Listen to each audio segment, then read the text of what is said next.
tarde. O programa Gente que Fala está começando pela Rádio Trianon AM 740 de São Paulo, pela Rádio Universal AM 810 de Santos, também pelas redes sociais. Imagens no Instagram, do Facebook, do nosso canal no YouTube para você acompanhar essa nossa jornada de hoje e aquele convite diário para você curtir, comentar, compartilhar a nossa transmissão e participar também pelo WhatsApp.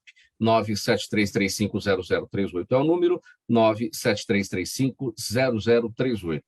Eu sou o Mauro Friesman, meio-dia em ponto agora. Quinta-feira, mais uma edição do Gente do MPD que Fala, é uma parceria nossa com o Movimento do Ministério Público Democrático e o apoio da Câmara Brasileira de Diagnóstico Laboratorial. Agora, para participação, eu vou anunciar aqui os nossos convidados de hoje, que vão analisar e discutir os assuntos aqui propostos. Doutor Ricardo Prado, Procurador de Justiça aposentado, presidente do MPD, o Movimento do Ministério Público Democrático. Tudo bem, doutor Ricardo Prado? Tudo bem, Mauro. É um prazer estar mais uma vez aqui no programa e poder falar com os nossos telespectadores e poder passar esse horário junto também com os nossos convidados, a quem eu desde já agradeço. Obrigado pela presença, mais uma vez com a gente. Também conosco, Joseli Chiarella, farmacêutica bioquímica, mestre em imunogenética. Ela é assessora técnica da Câmara Brasileira de Diagnóstico Laboratorial. Bem-vinda mais uma vez, Joseli, tudo bem? Tudo, muito obrigado pelo convite. É um prazer aqui nesse espaço tão representativo e vamos conversar. Somos gente que fala. Vamos lá, vamos falar e falar.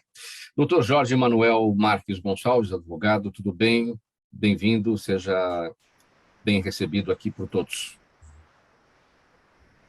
Muito obrigado, Mauro, muito obrigado pelo convite. Eu espero que seja uma conversa bastante produtiva e bastante franca e amistosa. Obrigado pela presença, também com a gente. Aliás, doutor, a gente está percebendo alguma falha aí na sua conexão, vamos ver se ela se estabiliza. Já já a gente conversa um pouco mais para ver como é que fica a situação. Professor Gonzalo Vecina Neto, da Faculdade de Saúde Pública da USP, idealizador do SUS e da Anvisa. Tudo bem, professor Gonzalo? Bem-vindo mais uma vez. Bom dia, Mauro. Bom dia aos nossos espectadores. Bom dia aos companheiros aqui de bancada. Vamos em frente. Vamos em frente com o nosso primeiro assunto, 12:02 agora. Centenas de milhares de congoleses já deixaram seu país para fugir da violência dos conflitos locais, mas os que vêm para o Brasil lidam com um problema que geralmente ainda não tinham experimentado, é o racismo. O preconceito faz com que tenham que viver de bicos e a morar em favelas, mesmo que tenham estudo e estejam em situação legal. Também são alvo de hostilidades e agressões e podem até perder a vida, como no caso do Moise Kabagambi, o Moise Kabagambi, que foi espancado até a morte no dia 24, lá no Rio de Janeiro, por supostamente cobrar o pagamento de 2 diárias de trabalho atrasadas que somavam R$200 por serviços naquele estabelecimento. Doutor Ricardo Prado, o que o caso Moise traz à tona, o que ele nos revela? Em primeiro lugar, uma tragédia, Mauro, né? Em segundo lugar, uma falta de consideração humana absurda, né? Você vê a que ponto, infelizmente, o ser humano não consegue chegar, né? Eu acho que essas coisas elas precisam ser reprovadas de uma forma muito veemente, né? E aí espera-se que as autoridades tomem as providências necessárias para punir os culpados de forma exemplar. Isso é inquestionável. Esse é o primeiro ponto.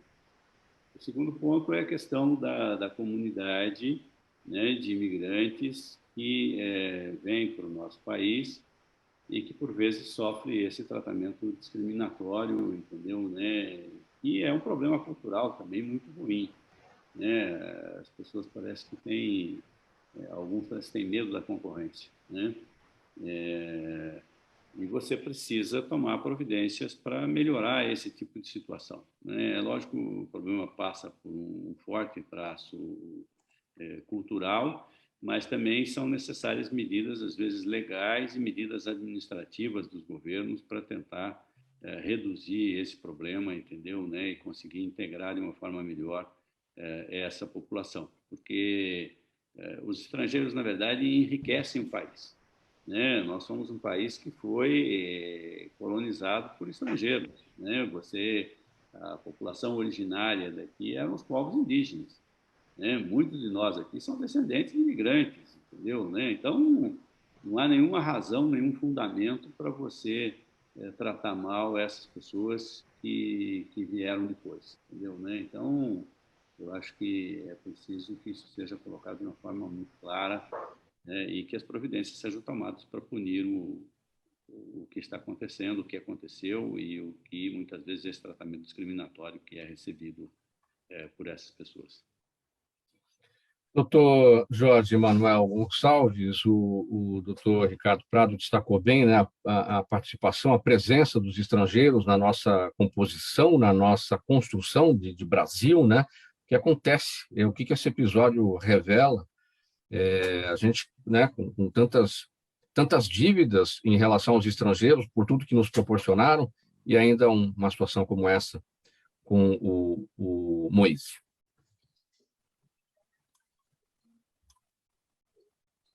Me ouve, doutor Jorge? Ouço, sim. Primeiro, dar uma informação para vocês. Eu sou português de origem.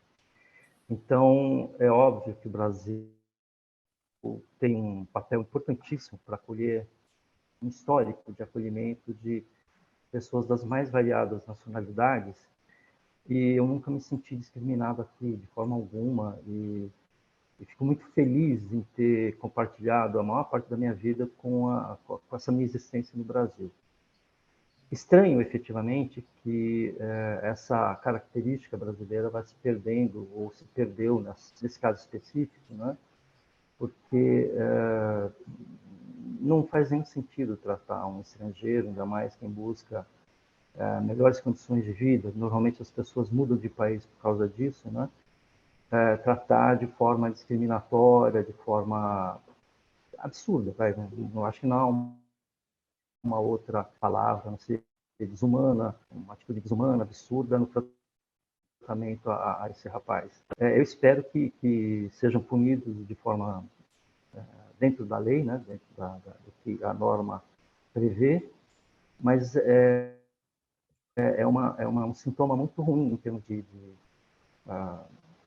convivência dentro do país, você ter esse tipo de atitude com qualquer pessoa que venha de fora e que tenha se esforçado para se integrar e colaborar com o desenvolvimento do país. Mesmo que seja com pequenas...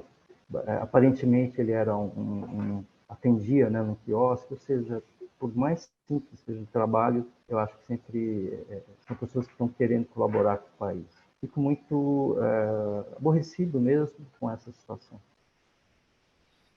Joseli Chiarella, o que esse episódio Moise nos revela? Então, eu tenho uma tendência de olhar um pouco assim na minha história. Então, nós somos um país miscigenado. A primeira publicação de composição genética da população da cidade de São Paulo, que é uma população de muitas origens, eu sou autora desse trabalho, é um trabalho bastante representado. Eu acho que a situação desse rapaz, ele carregava vários estigmas, e esses estigmas, eles denotam um pouco a decomposição da nossa sociedade. Então, ele era um estrangeiro, que nós, de uma certa forma, perdemos um pouco a capacidade de acolher os estrangeiros que nós, no passado, acolhemos e nos beneficiamos tanto dessa cultura que foi trazida.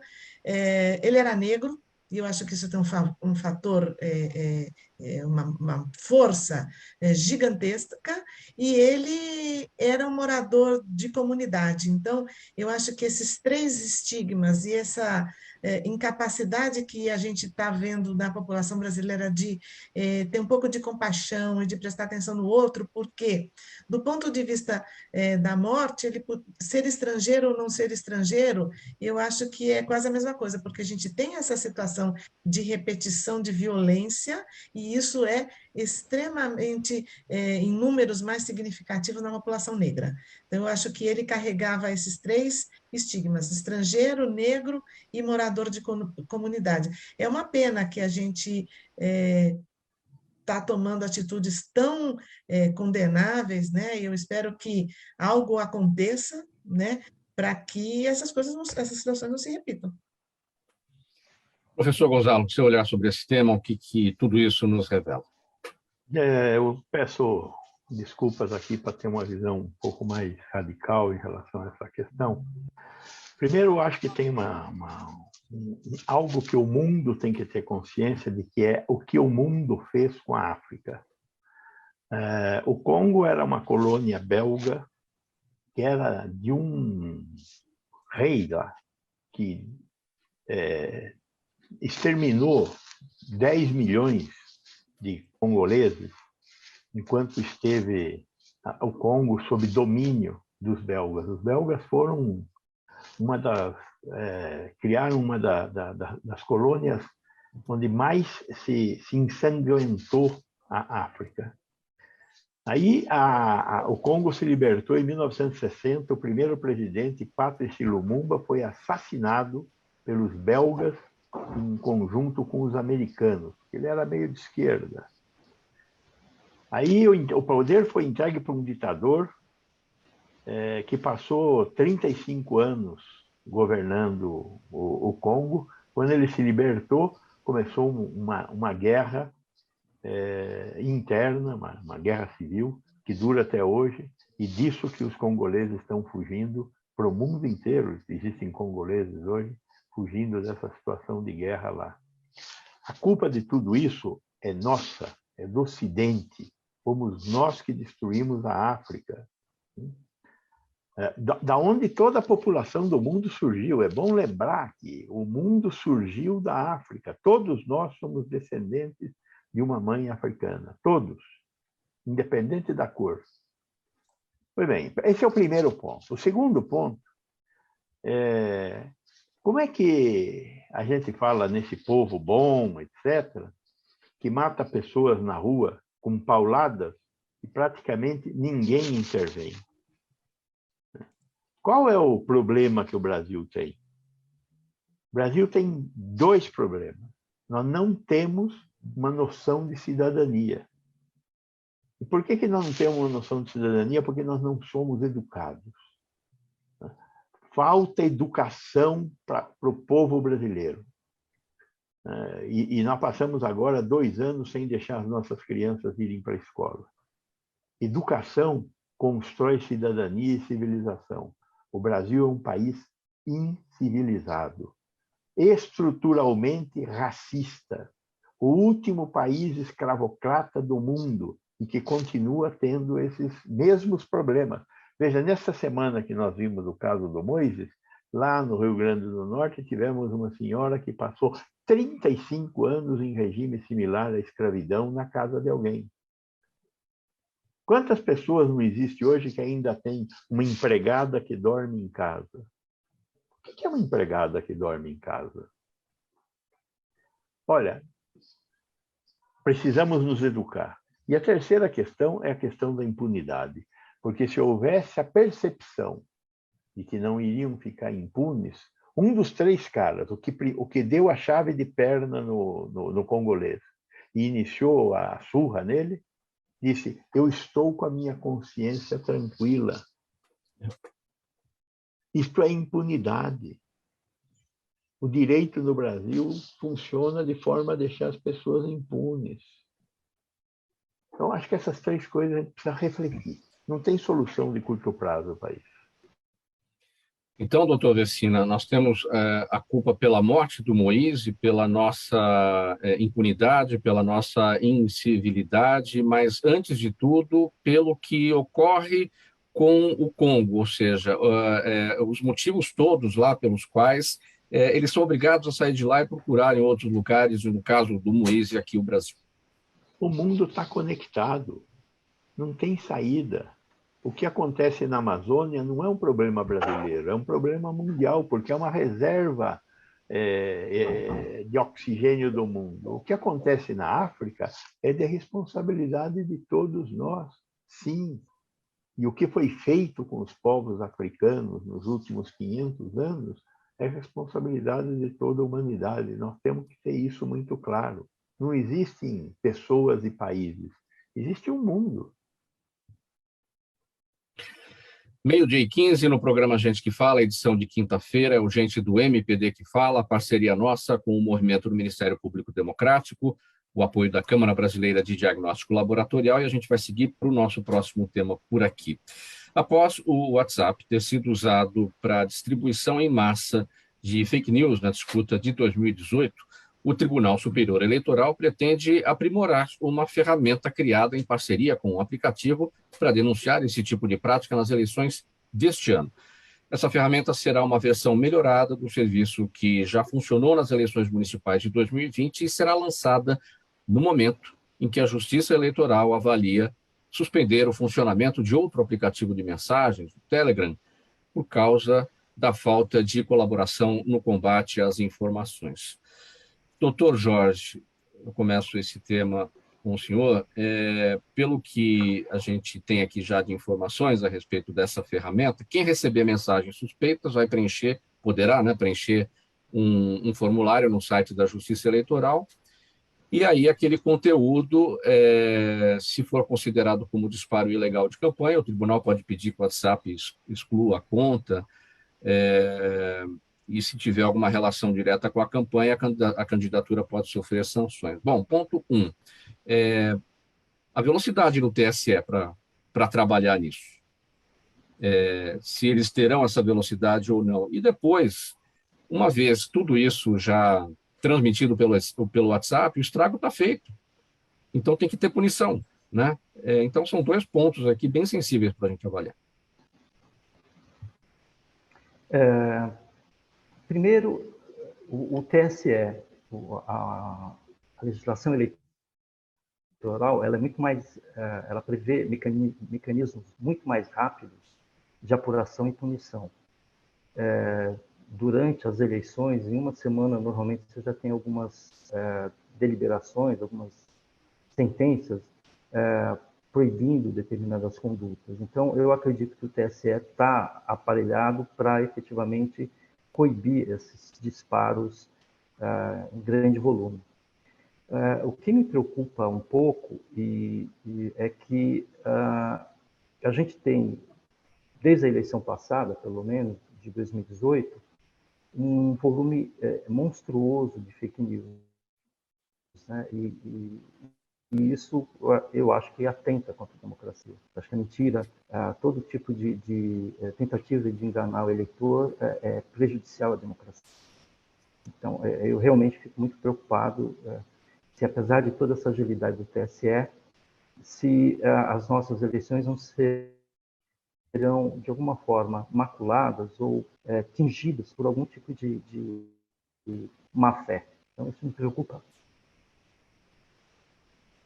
José, se eu olhar sobre esse tema, essa questão da velocidade que o TSE terá que ter para atuar nisso, para verificar tudo e pedir ao WhatsApp a exclusão da conta, a questão do estrago que já teria sido feito e, evidentemente, a punição para os responsáveis numa situação como essa, né? Será que dá certo essa ferramenta? Então, essa questão das mídias sociais e da inovação, a inovação sempre traz aspectos positivos e a regulamentação vem depois para tentar dar conta das coisas ou boas ou não tão boas que a inovação trouxe. Eu vejo que o TSE está muito ágil, atento, preocupado, inovador. Do ponto de vista teórico, nós temos tudo para que o troço funcione. Mas nós somos brasileiros.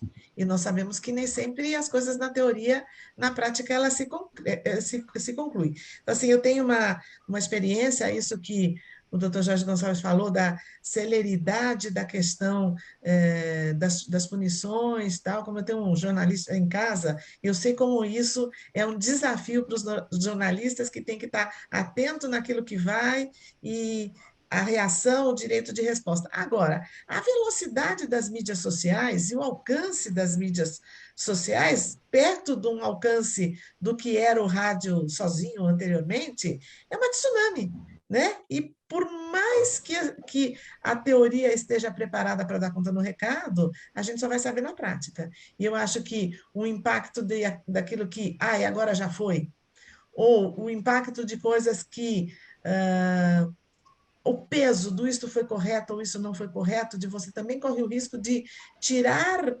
candidatos que não tenham agido desta forma. Quer dizer, é muito complicado, mas a gente só vai saber na prática. Agora, que só o WhatsApp também não vai resolver, porque a gente tem o Telegram, que é uma ferramenta. Eu me surpreendi com a informação que 99% dos celulares do Brasil têm o WhatsApp instalado. Olha o poder disso. Exatamente. Instagram não é tanto, né? E que o Instagram a gente não tem nenhuma punição. E o Telegram. Twitter, então, infelizmente, a gente vai ter que esperar para ver, porque na teoria está tudo preparado para funcionar, mas a prática é outra, né?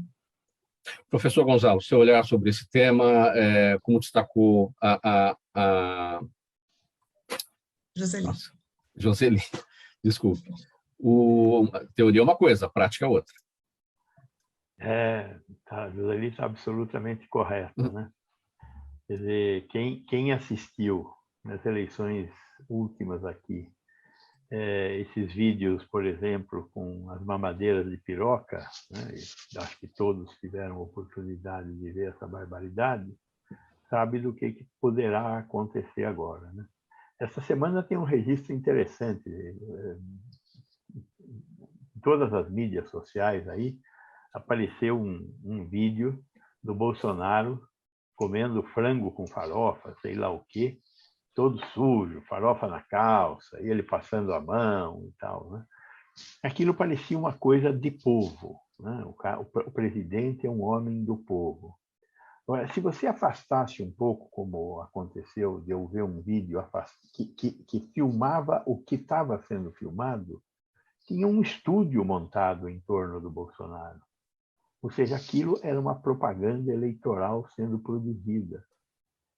Quer dizer, o presidente, com um comportamento de povo, imaginando que o povo é aquele porco que ele se demonstrava ser ali naquele espaço. Então, nós vamos ter um futuro bem difícil para o Tribunal Superior Eleitoral, com certeza. Eu sou contra qualquer tipo de censura. Agora, eu acho que esses órgãos, particularmente essas mídias eletrônicas que surgiram nos últimos anos, elas têm que prestar de alguma forma conta à sociedade.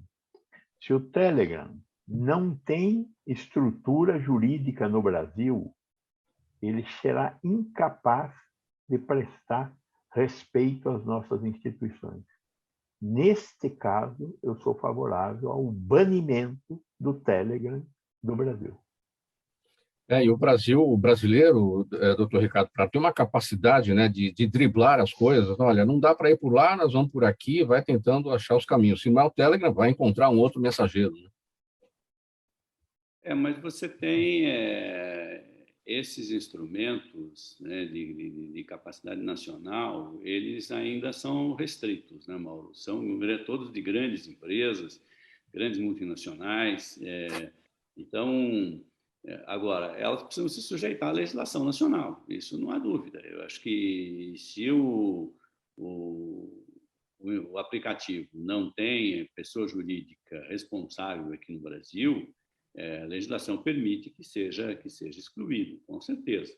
Acho que isso está ilegal no país, entendeu? Né? O aplicativo está ilegal no país, certo? Então, isso permite, a legislação brasileira permite que isso seja excluído.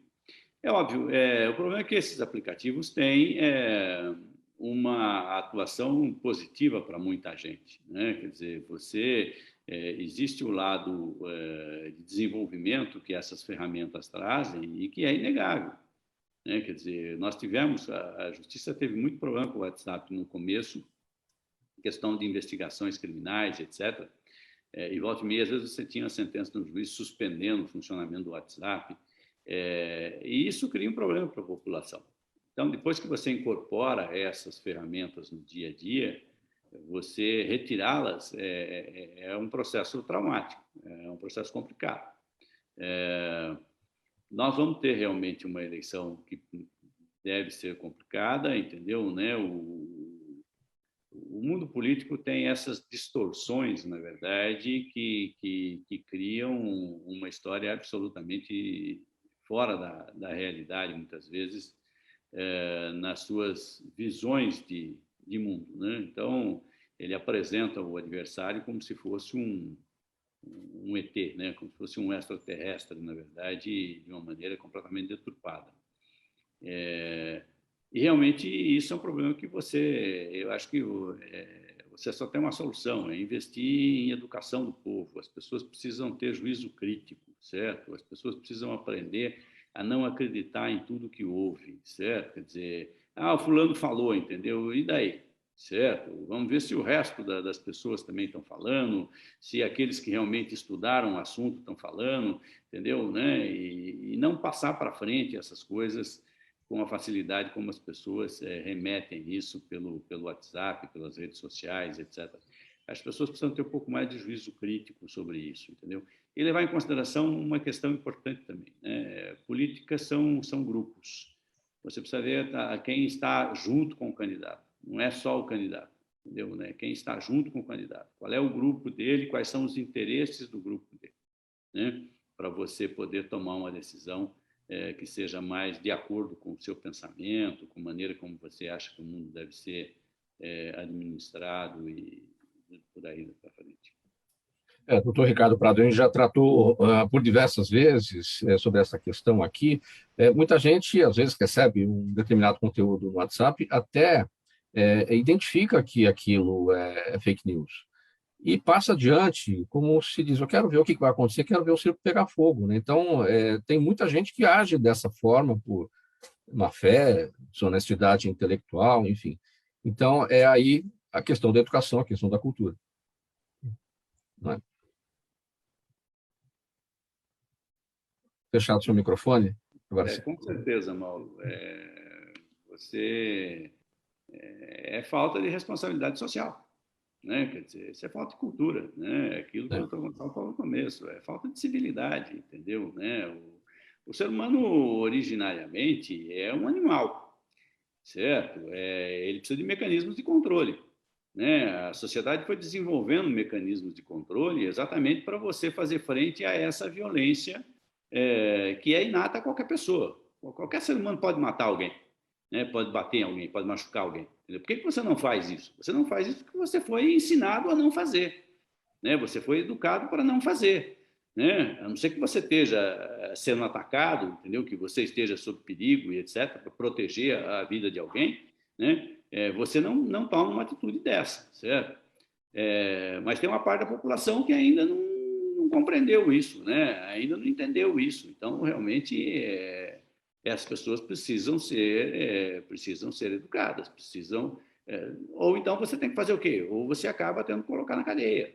Né? Quer dizer, quem não entender esse tipo de comportamento, você acaba tendo que segregar. Não há outra alternativa nisso.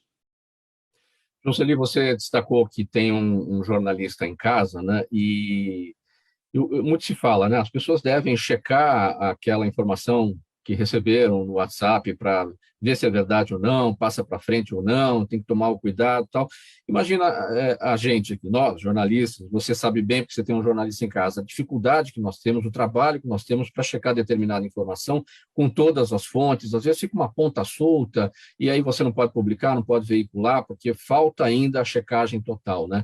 Então, você imagina para a população ter que correr atrás para saber se aquilo é verdadeiro ou não. E fake news tem isso, ela tem algum ponto ali que é fundamental para que aquilo pareça ser verdadeiro.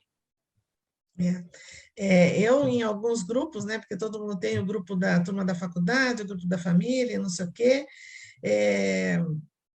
Bom, eu ignoro muitas coisas, mas quando eu vejo que isso é uma postura pessoal, que eu tenho algumas coisas que são perniciosas, hoje você tem mecanismos na internet que você checa o fake news. Daí você vai lá tem o boato.com, tem alguns sites que você consegue falar isso, e eu fiquei assim, a chata que checa as notícias, porque eu acho que é aquela coisa do alerta, mas a gente não tem tempo de checar todas as coisas, não é sempre que você consegue, assim, a gente vê que tem movimentos que estão muito preocupados com isso, de fazer alertas. Então, os jornais da televisão, algumas organizações não governamentais têm esse trabalho insano de explicar que são fake news. E a gente vê fake news que nós estamos falando de política, né? Mas como a gente fala de saúde, acho que também o doutor Gonçalo Vecina pode dizer isso, tem fake news que elas são absolutamente sem sentido. Não é possível que alguém creia naquilo. E aquilo se dissemina, e que nós tivemos, quando o Trump ainda era presidente, que ele disse que tinha que tomar uma coisa equivalente com hipoclorito, nossa água sanitária, algumas pessoas tomaram, lembra disso? Assim, como pode uma pessoa minimamente sã acreditar nesse tipo de coisa? Mas a gente tem, então, assim, a fake news ela é danosa em inúmeros aspectos, né? Inúmeros aspectos. Assim, além do jornalista, tem uma adolescente, nós tivemos lá a baleia azul, que matou algumas crianças, então, a gente, fake news é um problema do momento e que não vai arrefecer, eu acho, e a eleição vai ser um pico, uma coisa temática, mas eu acho que essa coisa perniciosa da fake news, ela está em todos os segmentos, né? Está em todos os segmentos, mas, doutor Vecina, nenhuma área mais do que a saúde tem sofrido mais com fake news nos últimos tempos, não é verdade? Porque aqui você tem um território que é absolutamente dependente da verdade. Então, quando você pega, por exemplo, remédio, né? Esse remédio faz isso, esse remédio faz aquilo, cada um acha que o remédio faz uma coisa diferente. Esses dias nós estivemos vendo aí o resultado do exame de efeitos colaterais relatados em pessoas que participaram dos projetos de pesquisa das vacinas, os efeitos colaterais relatados por quem tomou placebo. Você sabe como é que é. Uma parte toma vacina, uma parte toma água destilada, injeção de água destilada. 35% das pessoas que tomaram placebo relataram efeitos colaterais com água destilada, ou seja, a força da mente. As pessoas sabiam, olha, o que vacina dá? Dá dor no lugar da aplicação, pode dar febre, pode dar isso, pode dar aquilo. As pessoas tiveram esses sintomas tomando água destilada. Então, por isso que tem que fazer um duplo cego randomizado. Por isso que a gente sabe que o kit cloroquina não funciona, né? Agora, isso é dependente de verdades que sejam reconhecidas, né? Então, você volta e meia, o senhor fala, olha, a vacina experimental. Como a vacina experimental? A vacina foi testada em 40, 50 mil pessoas, cada uma das vacinas. Tem nada de experimental nas vacinas. As vacinas são eficazes e seguras. Mas os fabricantes não se responsabilizam. Os fabricantes se responsabilizam pelas vacinas da mesma forma que se responsabilizam por todos os outros produtos. Tem limites na responsabilização. Então, não é fácil, viu? 12h33 agora, programa Gente que Fala, edição de quinta-feira, o Gente do MPD que Fala, parceria nossa com o Movimento do Ministério Público Democrático e o apoio da Câmara Brasileira de Diagnóstico Laboratorial. Uma pausa rapidinho para o anúncio aqui do nosso apoiador e a gente volta com a sequência da nossa conversa. Até já. Os melhores trabalhos de comunicação nunca abrem mão de um excelente instituto de pesquisas. A Orbis é um instituto de pesquisas que une precisão e confiabilidade estatística com a mais alta tecnologia em pesquisas do mercado. Na sua próxima pesquisa, se eu fosse você, chamava Orbis. Até porque o sucesso é consequência direta da informação que você tem e o que você faz com ela.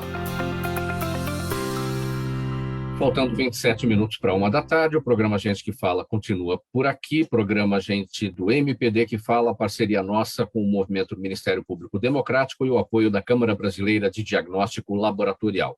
Pela Rádio Trianon AM 740 São Paulo, Universal AM 810 Santos e também pelas redes sociais. Próximo tema. Após ficar algumas semanas fora do foco do monitoramento da pandemia da Covid-19 no mundo, o Brasil volta a preocupar. Dados desta semana revelam que os números de novas infecções e de mortes no país estão entre as que mais crescem, colocando o Brasil na 4ª posição no mundo, neste momento, atrás de Estados Unidos, Índia e Rússia.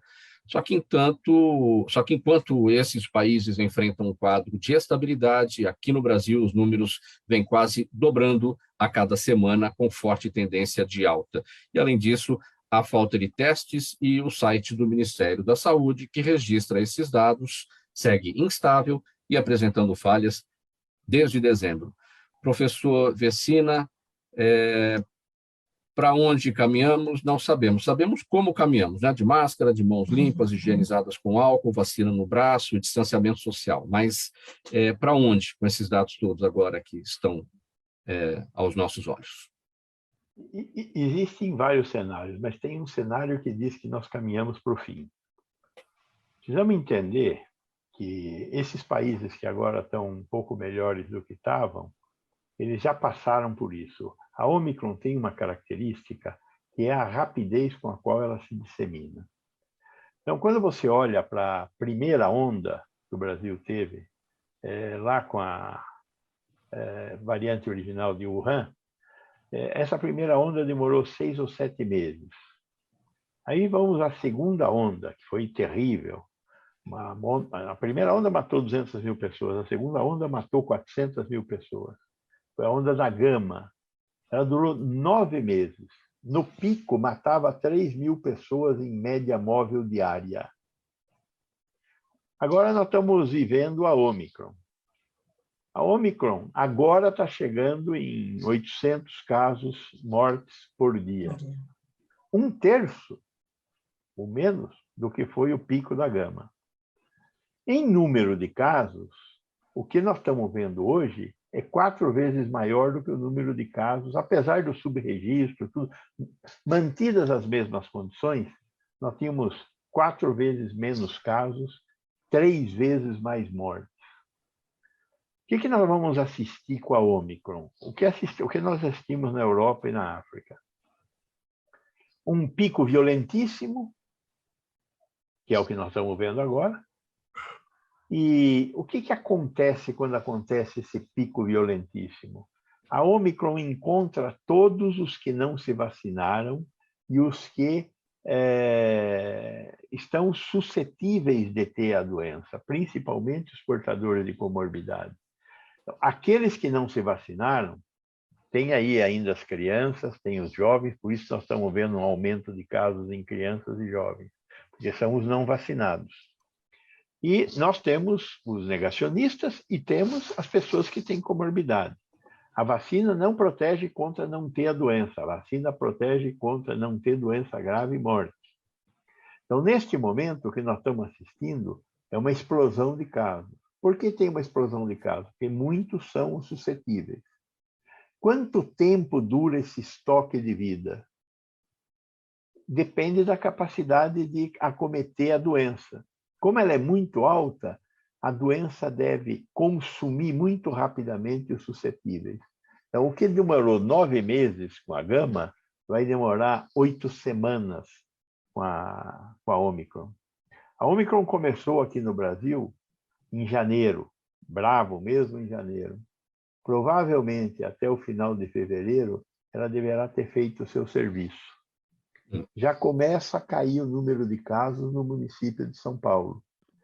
Por quê? Porque a doença entrou pelos grandes municípios, pelos portos, aeroportos dos grandes municípios. Fez o estrago e começa a cair.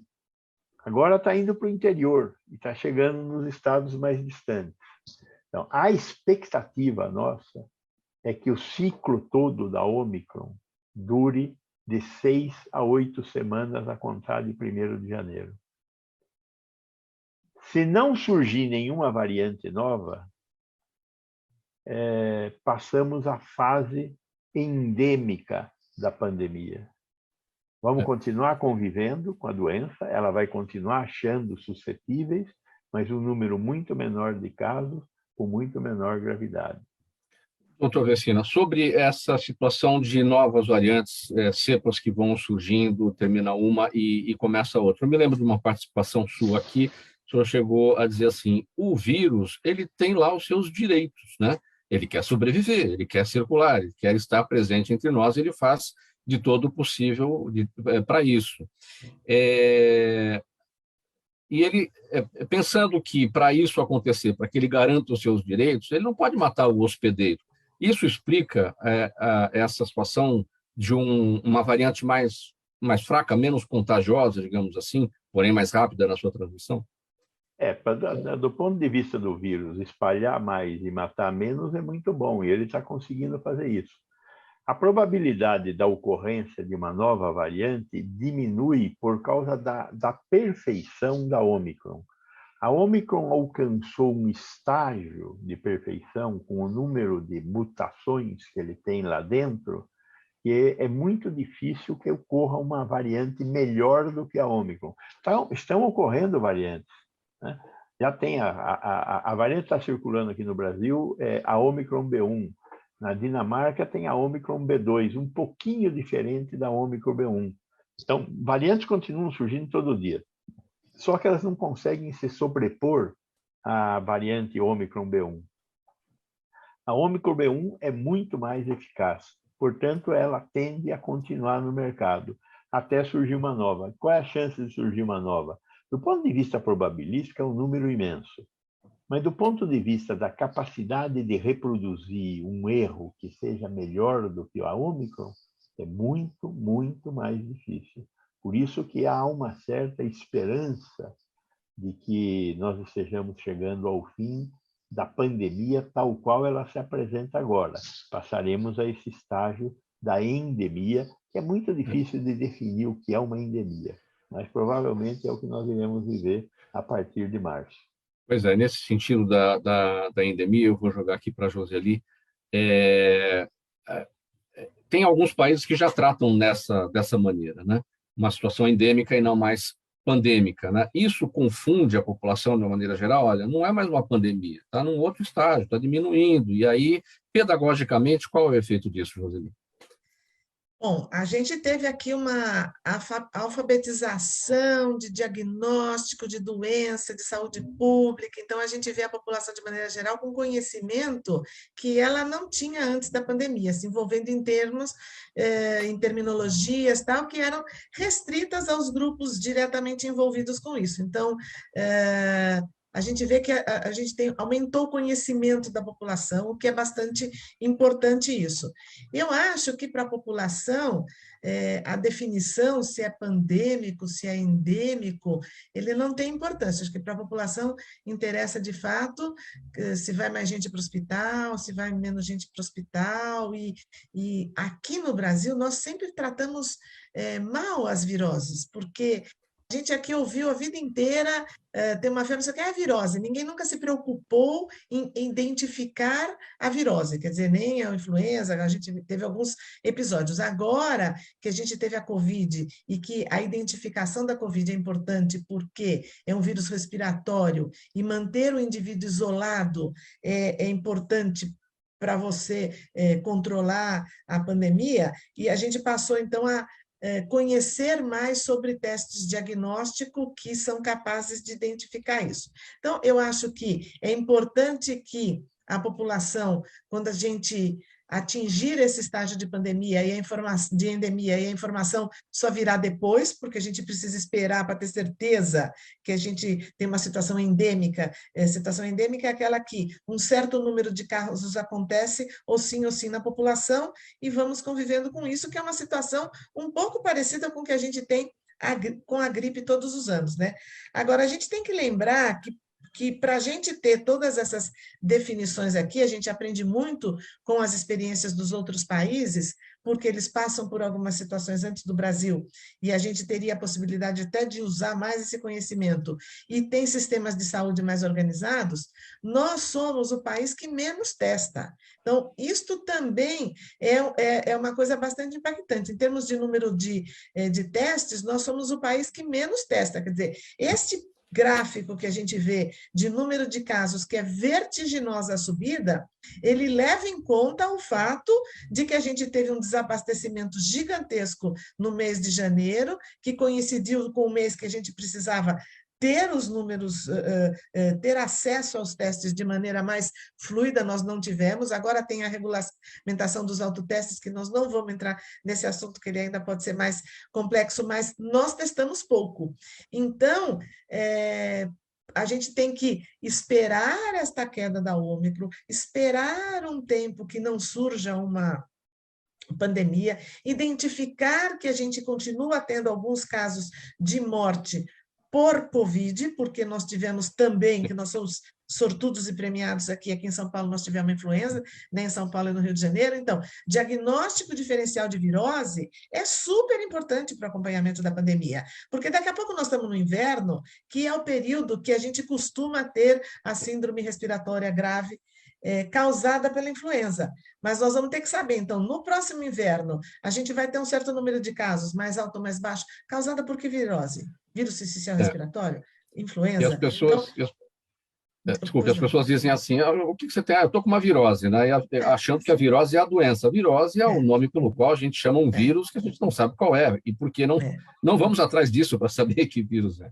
E a gente tem viroses intestinais, tem viroses respiratórias, então nós demos sorte, a gente teve uma virose respiratória de propagação muito violenta, e a população aprendeu que tem que saber que vírus que tem, para saber a medida correta que você tem que adotar na sua casa, no seu ambiente de trabalho, na sua escola, desta forma, né? Muito bem, 15 minutos para 1. Agora a gente vai para o próximo assunto. O governo da França colocou a condição de que o Brasil adote medidas contra o desmatamento e a corrupção para que tenha seu voto para a entrada na OCDE, a Organização para a Cooperação e Desenvolvimento Econômico. O país ainda enfatizou que o ingresso de qualquer país ao bloco só é possível com a aprovação unânime dos demais membros. Na semana passada, o Brasil recebeu a Carta do Bloco Econômico com convites para iniciar as negociações para adesão. O convite foi celebrado pelo Itamaraty, que tem a adesão à OCDE como prioridade na agenda diplomática brasileira desde o governo Fernando Henrique Cardoso. Doutor Ricardo Prado, uma coisa é o Itamaraty comemorar, e tem que comemorar, claro, evidentemente, o convite, né, para que o Brasil se integre aí à OCDE, mas outra coisa é, na hora que está com o convite numa mão e olha na outra e fala, olha, a gente não fez a lição de casa aqui da nossa responsabilidade com o meio ambiente e a responsabilidade no combate à corrupção, aí o problema pegou, né? O convite é condicionado, né, Mauro? Entendeu? Né? Ele não é um convite, não, estamos chamando você para festa e boa, entendeu? Né? Você tem que fazer a doação antes, entendeu? Senão tremendo balde de água fria, né? Então, eu acho que isso é que precisa ficar muito claro, entendeu? Né? O país ainda tem certos requisitos que ele não está cumprindo, né? A economia brasileira se desenvolveu muito nos últimos anos, nas últimas décadas, né? O país cresceu bastante, né? Ainda está aquém da sua capacidade, da sua possibilidade, né? Você precisaria, na verdade, melhorar a instrução da sua mão de obra para você realmente poder chegar no padrão dos países mais ricos do mundo, né? Que são o padrão dos países da OCDE. Mas nós estamos caminhando nesse sentido. Mas há algumas coisas importantes realmente que ainda precisam evoluir, né? E aí são dois temas extremamente sensíveis, seja a questão da corrupção, que é um problema pandêmico ou endêmico no Brasil, entendeu? A área médica aqui que nos corrija, entendeu? Seguramente é algo disseminado, né? E o problema do desmatamento, que cresceu muito nos últimos anos, entendeu? Né? Quer dizer, a sociedade trabalhou durante muito tempo num processo muito extrativista, né? Você vai até a natureza e retira o que você precisa para suprir as suas necessidades. Só que a população do mundo cresceu muito, entendeu? Né? Então, a gente precisa reciclar, a gente precisa reaproveitar, entendeu? Né? Para que você possa manter um mínimo de natureza intacta, né? Quer dizer, a madeira não serve só para construção, entendeu? Para fazer móveis. A madeira, as plantas servem para a gente poder respirar, né? Quer dizer, o ser humano não precisa só comer, o ser humano precisa respirar. A respiração é mais fundamental ainda do que a alimentação, né? Porque ela mata mais rapidamente. Quer dizer, você consegue se manter vivo alguns dias sem comer nada, mas você não suporta mais do que coisa de 7 minutos sem respirar. Você morre por asfixia. Então, quer dizer, a importância da Amazônia em pé, a importância das matas, das reservas, né? Nós temos reservas distribuídas pelo país, não é só a Amazônia, nós temos algumas reservas até aqui no estado de São Paulo, né? Onde você teve já um processo de urbanização muito forte, mas nós temos ainda trechos de Mata Atlântica que ainda estão preservados, entendeu, né? A gente precisa cuidar disso realmente como se fosse pérolas que sobraram, entendeu, né? De um processo de destruição muito significativo que a humanidade passou. Então, é óbvio que todos os países hoje têm interesse nisso, entendeu? Os outros países também têm algumas áreas de preservação. Quer dizer que a França não tem? Tem, a França também tem, sim, entendeu, né? Então, agora, os interesses hoje são globais. É aquilo que o Dr. Gonçalo já definiu. Nós estamos todos dentro do mesmo planeta, entendeu, né? Quer dizer, as coisas estão todas interconectadas, quer dizer, nós estamos todos dentro de uma grande nave espacial, né, viajando pelo universo, entendeu? Né? Quer dizer, as atitudes de um lado impactam do outro. O que ocorre no Oriente impacta o Ocidente. A gente viu isso com o vírus, né? Quer dizer, nós estamos vendo agora um fenômeno meteorológico agora da questão da erupção vulcânica que teve no oceano, entendeu? Né? A poeira cósmica que está no céu, né? Então, e circula hoje muito rápido. Né? Antigamente podia levar anos para chegar, agora não. Agora chega com uma velocidade impressionante. Então, nós precisamos cuidar disso, entendeu? Acho que o Brasil pode fazer esse serviço, sim. Basta que a gente tenha vontade e trabalhe para isso. Doutor Jorge, sua percepção sobre esse tema. Eu, antes de me debruçar sobre esse tema, eu queria falar um pouco sobre a pandemia, uma coisa breve. Sim, eu não poderia perder a oportunidade de reconhecer a importância do papel de toda a área médica, de toda a área de saúde, em especial, já que a gente está com o doutor Gonçalo aqui, agradecer muito o papel que ele teve, tanto na formação do SUS como da Anvisa. Qualquer um que pense de forma um pouco mais séria, tem muito receio, por exemplo, se a Anvisa não existisse, que tipo de problema a gente poderia estar enfrentando agora. Então, eu quero apresentar meus parabéns pelo trabalho que foi feito, para todos o pessoal da saúde. Tá?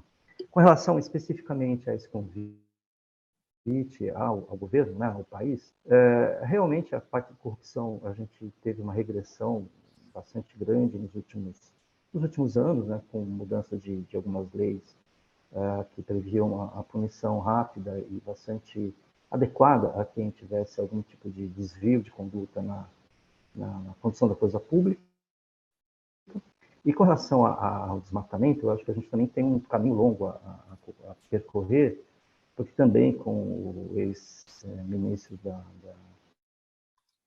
Meio Ambiente, mas não só, é uma mentalidade que eu acho que é um pouco volta ao doutor Gonçalo, né, da falta de cultura e de educação, de que a melhor forma de aproveitar a terra não é esgotando ela, é cuidando dela. Então, você tem efetivamente alguns polos de agricultura bastante desenvolvido, mas você tem alguns lugares no país que parece que a única coisa que serve, que existe é serra, cortar, arrancar e acabou, não tem nenhum proveito daquilo. Pessoal, eu acho que a gente tem um longo caminho. Faltando 7 minutos para 1h, eu vou aqui para as perguntas da nossa audiência. O tempo está bem apertado, eu vou pedir brevidade para todo mundo. Uma pergunta para cada um, e eu começo com o doutor Vecina. Professor, seu Jaime, do Jardim Bonfilholi, sempre aqui participando com a gente, né? Ele pergunta: a volta do projeto Rondon seria útil para a saúde pública, principalmente para áreas em que não há o atendimento médico? Ai, meu Deus. Bom, primeiro eu quero responder o Ricardo. Nem pandêmico, nem endêmico. Infernal. Agora vamos ao Jaime. Bem definido. bem definido. Vamos ao Jaime. Olha, Jaime, o grande problema do projeto Rondon, ele era bom para os alunos e ele acertava comunidades enquanto ele estava lá. Agora, era nas férias dos alunos. Então, é muito bom, e eu acho que temos que recuperar o projeto Rondon para os alunos. Para a população, nós temos que encontrar uma maneira perene de fazer assistência médica, como foi o Mais Médicos, apesar de todos os problemas que ele poderia ter, mas não teve. Os problemas que nós tivemos mesmo foi com esse desgoverno que nós estamos enfrentando hoje, que resolveram mandar os cubanos embora porque eram cubanos. A pergunta aqui da Fernanda Antonelli, está com a gente no YouTube. Joseli, veja só, ela diz assim, ela pergunta, os autotestes de Covid que devem chegar em breve às farmácias são confiáveis, principalmente quanto à sua execução? E é uma segunda pergunta dela. As pessoas vão inserir o desagradável equipamento em si, né, nas suas próprias narinas, até o ponto necessário para a coleta? Ou seja, as pessoas vão saber coletar o material para fazer o teste? Bom, a pergunta dela é bem interessante, acho que é uma preocupação de toda a população, porque esses autotestes são o mesmo teste que você faz na farmácia com um profissional e que você vai ter que colocar o cotonete em você, e nem é esperado que você tenha uma ajuda para isso. Como que a gente resolve isso? É desconfortável, mas se você está fazendo o teste, você quer aquela resposta. Então, você tem que procurar fazer o mais próximo da indicação de uso. Da experiência de outros países, os Estados Unidos tem um monte de vídeo explicativo como as pessoas fazem esse tipo. Então, eu entendo que, como pode causar uma pequena dor, um pequeno desconforto, a pessoa pode ter alguma resistência, mas é possível desempenhar o teste adequadamente, as instruções de uso serão claras para que a pessoa siga essas instruções, haverão vídeos orientativos, e agora eu vi que nos Estados Unidos tem uma outra coisa que é bem interessante, nós não temos ainda aqui, você compra o kit, você paga $20 a mais, alguém por um vídeo, dessa mesma forma que a gente está fazendo essa reunião, olha como você está colhendo, olha como você prepara o autoteste, olha o seu resultado e lauda. E te dá uma resposta que o teste foi feito adequadamente e tal. Nós não temos isso aqui e não vamos contar com isso. Então, qual que é a importância do autoteste? Ele tem uma limitação intrínseca, então ele tem uma possibilidade de uma sensibilidade de, eu vou acabar já, de um pouquinho inferior do outro teste, mas um autoteste positivo traz uma informação muito importante para o controle da pandemia. Outra pergunta aqui vem da Juliana Rocha, doutor Ricardo Prado. Ela pergunta a sua avaliação sobre a notificação do Ministério Público aqui de São Paulo, recebida ontem por muitas escolas paulistanas, pedindo que todos os alunos e professores apresentem teste negativo de Covid para frequentarem as aulas presenciais. E aí a pergunta dela, por que só escolas particulares receberam essa notificação? Porque as escolas públicas já teriam a obrigação de fazer a verificação, entendeu? Né? Lógico que você tem que aplicar a legislação a todas as escolas e a todas as pessoas, né? Só que uma é a obrigação do governo, a outra é a obrigação das escolas particulares, entendeu? Para o governo, você faz uma notificação. Para as escolas particulares, você terá que fazer uma notificação diferente, mas com a mesma finalidade, mas para cada uma das escolas, né? Porque não é uma escola só, certo? São inúmeras escolas. Então, você vai aparecer um número de notificação gigantesco em detrimento da questão do Estado, que vai ser tratado de uma maneira diferente, mas a obrigação, óbvio, que tem que ser para todos. Né? Resta saber se você tem condições para isso, porque com o problema da ausência de teste, aí você tem um problema de solução aí, que eu não sei como é que você vai resolver, entendeu? Né? Okay. Bem breve, doutor Jorge, o Rodrigo Mendes no Facebook quer saber a exigência de apresentação de certificado de vacina pode acarretar em violação de direitos humanos, como alega, como disse a ministra Damares? Não. Isso é completamente, uma questão do governo completamente desqualificada. A gente, quando Estamos acostumados, desde criança, a apresentar certificado de vacinação para poder se matricular, para poder viajar para determinados países. Se você quiser ir para o Egito, você tem que mostrar o seu atestado de vacina para febre amarela. Não há nenhuma violação de direito humano nenhum. Isso é uma bobagem. E a gente, faltando 1 minuto para 1, a gente vai encerrar por aqui, por um ponto final nessa edição do programa Gente que Fala. É o Gente do MPD que Fala, parceria nossa com o Movimento do Ministério Público Democrático e o apoio da Câmara Brasileira de Diagnóstico Laboratorial, esse espaço sempre dedicado aqui às quintas-feiras. Participaram com a gente hoje o doutor Ricardo Prado, procurador de Justiça aposentado, presidente do MPD, a Joseli Chiarella, farmacêutica bioquímica, mestre em imunogenética e assessora técnica da Câmara Brasileira de Diagnóstico Laboratorial, Dr. Jorge Manuel Marques Gonçalves, advogado, e o professor Dr. Gonzalo Vecina Neto, da Faculdade de Saúde Pública da Universidade de São Paulo, idealizador do SUS e também da Anvisa. Muito obrigado pela presença de todos vocês, em nome de toda a nossa equipe, e vamos aqui para a leitura da nossa ficha técnica. Na mesa de som hoje com a gente o Fabiano Souza, muito obrigado aí, Fabiano, o Sérgio Souza de férias na gerência técnica da Rádio Trianon, apresentação minha, Mauro Friesman, pauta e redação do Pedro Schiavon, Zenilda Salvato, nossa diretora de produção, jornalista Fausto Camunha, nosso diretor-geral, você ouvinte, você espectador, a razão da nossa presença aqui todos os dias. Chegando agora ao Musical Trianon, a partir das 3 da tarde tem o programa Duas na Tri, com a Malu Mota e a Silvia Vinhas, às 6 da tarde o Radar Paulista com o jornalista Renato Albuquerque, e antes de tudo, a repórter Débora Mendonça traz as informações do trânsito nesse horário do rush do almoço aqui na capital paulista. Obrigado pela audiência, minha gente. 1 hora, 1 minuto. Até amanhã.